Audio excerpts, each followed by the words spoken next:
Cette semaine à l'émission, Joanie Arsenault de la ville de Bonaventure nous parle de l'événement Bière et bouffe qui aura lieu le 4 novembre prochain au centre Bonaventure. Mais tout d'abord, rendons-nous au Musée acadien du Québec à Bonaventure qui, afin de célébrer les 25 ans de Culture Gaspésie, organisait un 5 à 7 pour offrir une discussion entre artistes. Le musée en a aussi profité pour lancer un appel aux artistes pour les expositions à venir. Cette année, c'est le 25e anniversaire du Conseil de la culture de la Gaspésie qui a été rebaptisé Culture Gaspésie. Et l'organisme avait demandé à différentes organisations impliquées dans le domaine culturel d'organiser une petite activité, question de souligner leur 25e anniversaire. Alors nous, on a pensé organiser un petit 5 à 7, question de mélanger un peu les artistes, des diffuseurs, question d'échanger des points de vue. Culture Gaspésie, c'est un organisme qui, cette année, fête ses 25 ans. 25 ans au service de la communauté culturelle. Et puis, on travaille avec des organismes, des artisans, des artistes, des écrivains professionnels ou en voie de professionnalisation. Et aussi, beaucoup, on fait du partenariat avec les municipalités, des organismes de développement comme les MRC, les villes, la SADC, tout type d'organismes qui travaillent sur leur territoire, qui pourraient donner de l'aide, soit financière ou en service au milieu culturel. On est en concertation avec eux. Culture Gaspésie, en ce qui me concerne, ça m'a apporté beaucoup, surtout, je te dirais, au niveau de la formation. J'ai suivi des formations, par exemple, comment se construire une page Facebook comme artiste, comment photographier nos œuvres avec Jacques Gratton, photographe professionnel de Gaspé, Marie-Claude Brière pour ce qui est du volet, les pages Facebook professionnelles, suivi avec Valérie Guilde, une autre formation sur comment se monter un dossier d'artiste. Et à chaque fois, au-delà de la formation, il y a les rencontres avec les autres artistes qui sont dans le monde de l'art visuel ou de l'art de la scène ou dans les deux comme moi, là. Et comme ça, on a des échanges, on apprend des choses comme ça. Puis c'est l'espèce de solidarité qui ça crée autour de cette entité-là, qui est Culture Gaspésie, anciennement connue comme Conseil de culture de la Gaspésie. Mais lors de la dernière Assemblée générale, il avait été adopté que ça devenait Culture Gaspésie. On est vraiment pour aider une personne, même si au départ, elle n'est pas professionnelle, on va travailler avec elle pour qu'elle parvienne à devenir professionnelle. Puis un artiste professionnel n'est pas obligé de passer 35-40 heures par semaine. Beaucoup de nos membres qui sont artistes ont un emploi rémunéré pour pouvoir vivre. Puis, dans leur temps, les autres temps, ils créent. Ou certains travaillent à temps partiel et ils créent. Donc, on travaille vraiment avec les envois de professionnalisation et les professionnels. Nous, ce qu'on a voulu organiser, ce qu'on veut faire durant cette soirée-là, c'est qu'on a un appel de dossiers aux artistes qui va être lancé le 31 octobre. Et l'appel aux artistes, c'est tout simplement, on demande aux artistes de déposer des dossiers en vue de notre programmation d'exposition temporaire pour les prochaines années. Alors, on veut glisser un mot à l'intérieur de tout ça concernant notre appel aux artistes qui sera lancé tout bientôt. Moi, j'ai décidé, mais vraiment, in extremis, à la dernière minute, de présenter mon dossier. J'avais rien de monté, tout ça, puis ça me tentait. J'avais regardé ça une couple de fois, puis je me dis, j'y vas-tu pas? Je suis prêt? Ça vaut-tu la peine que je monte mes affaires? J'ai regardé qu'est-ce que le musée demandait comme dossier. Alors, j'ai fait ça dans une soirée. J'ai rédigé un petit curriculum vitae avec mes formations dans les arts et tout, puis d'écrire un petit peu ma démarche. C'est pas vraiment compliqué. J'ai regardé les tableaux que j'avais. J'en avais beaucoup avec des paysages de la Gaspésie, avec des ciels et tout ça. Je l'ai appelé sous le ciel de la Gaspésie.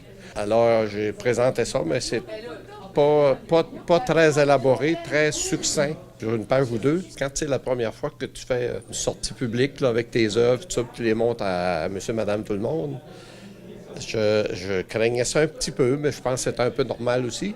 Sauf qu'ils prennent tellement bien en main, là, puis ils te rassurent, puis c'est fait avec qualité professionnelle. Eux s'occupent de la promotion de ça, de l'accrochage, etc.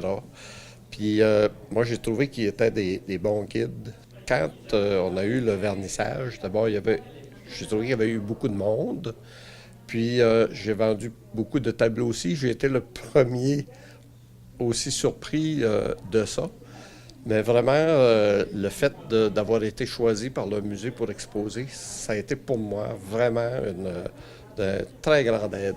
Le rôle de jury, c'est d'examiner et d'évaluer les dossiers d'artistes, les artistes qui nous font les demandes pour exposer au musée acadien.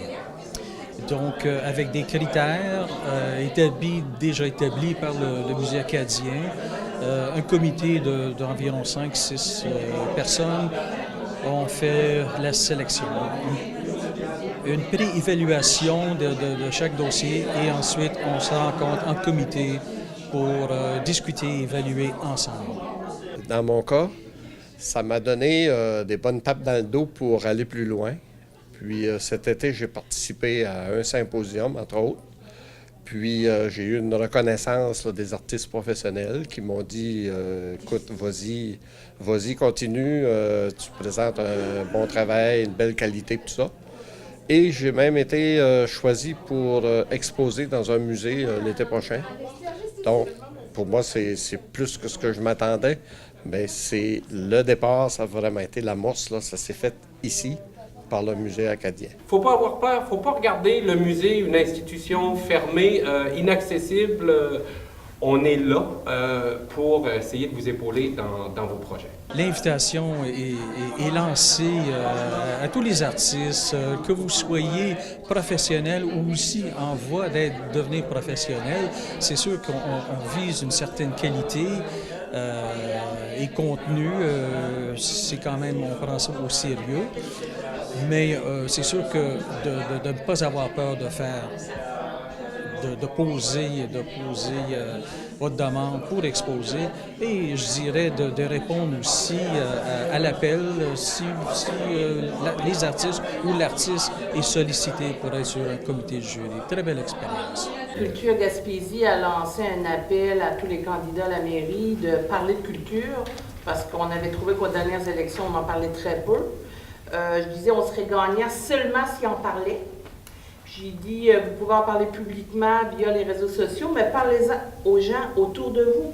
Demandez-leur qu'est-ce qu'ils aimeraient en culture dans leur municipalité, qu'est-ce qui se passe en culture. Donc, on a posé 3 questions.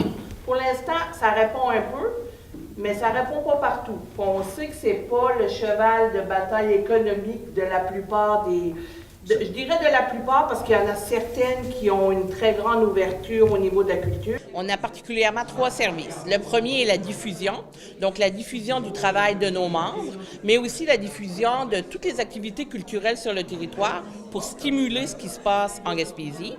La deuxième est l'accompagnement. Donc, on fait un accompagnement pour tout type de projet, un accompagnement de carrière. Donc, tu as un projet d'exposition. Tu veux faire ton dossier d'artiste pour pouvoir faire une demande de bourse au Conseil des arts et des lettres. Donc, c'est vraiment très varié. C'est un gros service chez nous. On a déjà, à date, fait cette année dépasser le double de l'an passé. Je pense qu'on est rendu à 130 accompagnements, donc c'est énorme. Et on a aussi un service de formation, donc c'est le développement des compétences qui, en travail avec Emploi Québec, c'est pour aider les artistes à le mieux possible se développer pour vivre de leur art. J'avais justement dans les mains un produit dérivé d'une des formations. À une des formations, on m'a parlé d'un logiciel Canva qui nous permettait de se créer des documents. Et tantôt, manque de carte d'affaires, je me suis créé un dépliant.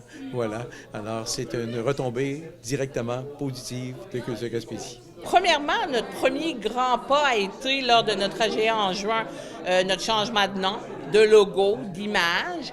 Et là, on commence à faire des activités. Notre première activité a été un appel d'écriture qui se continue jusqu'au 31 décembre. Donc, on invite à tous les auteurs de la Gaspésie et originaires de la Gaspésie de nous envoyer leurs textes. On les fait paraître sur Facebook et on espère, suite à ça, peut-être faire un livre, peut-être faire un spectacle. Donc, il va y avoir une suite. On a aussi ce qui se passe ici aujourd'hui. On propose à tous les organismes du territoire de faire ou de profiter d'une activité qu'ils font pour ouvrir à la discussion sur l'art, sur le partage des connaissances ou ce que, comme faisait tout à l'heure Jean-Luc, sur comment déposer une demande de projet. C'est pas compliqué, c'est gros au début, mais qu'on l'a fait une fois, je pense que c'est très enrichissant. On rencontre à l'occasion des artistes, principalement ceux qu'on a sélectionnés pour venir exposer chez nous. Mais là, on se prépare à compter de la semaine prochaine sur le site web du musée, sur notre Facebook, va sortir un nouvel appel aux artistes. On est en appel de dossiers. On recherche des projets d'exposition pour une partie de 2018 et on espère combler 2019 avec tout ça. Ça m'a donné la petite tape dans le dos que ça me prenait pour... Cet été, j'ai participé à un symposium de 5 jours à Sainte-Flavie. Puis de là, le fait que tu mets ça dans ton CV, là, que tu as participé, tu as été choisi pour participer faire un vernissage en solo, je trouve que ça a donné un coup de pouce incroyable pour être accepté au symposium, parce qu'il y a une sélection qui se fait là. Puis rendu là, les artistes professionnels, ils t'évaluent aussi parce qu'il y a un prix de la relève qui est décerné par les artistes professionnels. Puis il y a des gens qui sont venus me voir et qui m'ont donné des tapes dans le dos des professionnels. J'admire le travail qu'ils font, mais je me dis, ça se peut-tu qu'ils me parlent, ça? Mais, tu sais, vraiment un encouragement là, que je ne peux pas décrire. Puis en plus, il y a une coop une galerie là, à Trois-Pistoles, la maison du notaire. Il y a une madame, là, la coordonnatrice, a passé, puis elle m'a sélectionné pour exposer l'été prochain dans sa galerie. Il y a un comité de sélection sur lequel je siège, quelqu'un du conseil d'administration, la directrice du musée qui est aussi conservatrice. Mais on va chercher de vos pairs. Là. Il y a des artistes qui siègent là-dessus aussi pour nous aider à faire des choix. Très belle expérience à vie, là, une belle expérience de quelqu'un qui veut se lancer, là, de passer par le musée Acadia. C'est une très belle porte d'entrée, je vous le dis. Oui. Pour une deuxième année, la ville de Bonaventure nous présente l'événement Bière et bouffe, une journée où microbrasseurs et producteurs gaspésiens sont à l'honneur. Le 4 novembre, au Centre Bonaventure, on a la deuxième édition de l'événement Bière et bouffe. Donc, super attendu. On a eu une très belle fréquentation à la première année. Donc, on vous invite là, de 15h à 21h au Centre Bonaventure pour venir vraiment déguster, découvrir des produits locaux. Donc, on a une belle variété de produits producteurs qui vont être présents sur place pour faire découvrir, sensibiliser donc, à l'achat local aux produits. Donc, voir un petit peu le type de recettes qu'on peut faire avec. C'est vraiment des bouchées après. Donc, c'est une soirée où est-ce qu'on mange très bien. Donc, ça peut être votre sortie restaurant. Donc, il y a des coupons. Donc, on achète des coupons. Et puis, après ça, on se déplace de kiosque en kiosque pour consommer. Donc, c'est sûr que bière et bouffe. On parle aussi de bière. Donc, on travaille aussi l'accord mais bière. Donc, il y a plusieurs microbrasseries qui sont présentes sur place. Donc, entre autres, là, Naufrageur, Pit Caribou. Il y a microbrasserie Cap-Gaspé qui va être présente. Il y a Microbec qui va représenter Oval et à l'abri de la tempête. On a la Malbar qui va être aussi sur place. On a l'épicerie fine vers Pistache qui présente toutes les bières de la route de l'Est. Donc, vraiment plein de belles découvertes. On a aussi dans les distributeurs, les producteurs donc, qui vont être présents sur place. On a entre autres les délices de Jérémy, le fumant paternel, la ferme Le Caprivore, donc Conception Gourmande là, qui nous font des belles bouchées, justement encore mais bière, donc c'est avec eux qu'on travaille ça. Il y a la bergerie du Margot, Rémer, donc les huîtres de la ferme Marica Le Grand Large, Chic Fringale, une nouvelle petite entreprise qui vient de voir le jour, là, qui fait des fruits et légumes déshydratés. Donc là, j'en passe, il y a vraiment une belle liste de producteurs présents sur place là, qui vont faire découvrir des produits. Vous pouvez déjà acheter vos billets en prévente au Verre Pistache, donc à l'épicerie fine de Verre Pistache à Bonaventure. Donc, ça vous donne un verre, de verre de bière qui va être, que vous apportez, que vous allez avoir à l'événement, donc pour déguster les bières. Puis, vous avez aussi des coupons, donc pour vos consommations sur place, donc quand vous avez acheté les billets en prévente. Donc, jusqu'à la fin octobre, vous pouvez acheter vos billets en prévente. Après ça, donc, soirée à la porte, soirée de l'événement, donc il y a un prix... Profitez de la prévente, ça vaut la peine. Puis après ça, vous pouvez vous présenter directement sur place pour les billets. On a aussi un groupe de musique qui va être présent durant la soirée, donc Lily of the Valley. Donc, une belle soirée en perspective.